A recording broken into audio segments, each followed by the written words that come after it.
Halo guys, assalamualaikum. Nah, kalian bisa lihat tadi ada beberapa sound effect transisi yang bebas bisa kalian dapatkan. Dengan sound effect transisi video kita akan terlihat lebih profesional. Sound effect yang saya berikan nggak nanggung-nanggung guys. Ada 150 macam sound. Dan yang lebih menarik apa guys? Selain macamnya banyak, sound tersebut sudah saya potong-potong atau dipisah. Jadi kalian tidak akan kesulitan saat akan mencari efek sesuai keinginan kalian. Cara downloadnya, kalian jangan download video ini lalu kalian convert menjadi MP3. Soalnya percuma, di video hanya ada bacotan saya doang guys. Iya. Oke, cara downloadnya gimana? Caranya sangat mudah. Kalian tinggal cek deskripsi video ini. Di sana nanti saya siapkan link Mega, Mediafire, Google Drive, dan kalian pilih bebas yang mana saja guys. Lalu untuk kelanjutan cara downloadnya silahkan disimak.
Oke, jika file sudah kita download, jangan lupa filenya kita ekstrak dulu.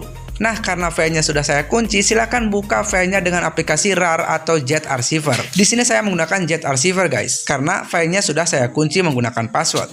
Oke, kita buka aplikasinya. Kita buka aplikasi Jet Archiver.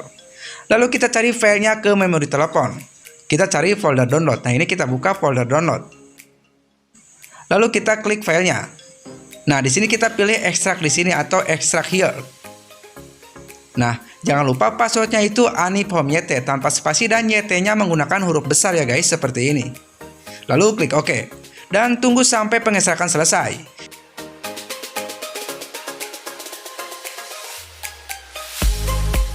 Jika sudah selesai, nanti akan ada folder baru seperti ini guys. Nah, yang seperti ini. Dan di dalamnya sudah berisi sound effect transisi yang sudah siap kalian gunakan. Gimana? Mudah kan guys? Oke, itu saja video kita kali ini. Jika ada pertanyaan atau apapun itu, silahkan tulis saja di kolom komentar. Tetap semangat, belajar hidup sehat, pola makan sehat, selalu jaga stamina, dan jangan lupa selalu berdoa. Terima kasih, semoga bermanfaat. Wassalamualaikum warahmatullahi wabarakatuh. Sampai ketemu lagi di video saya berikutnya. Dah.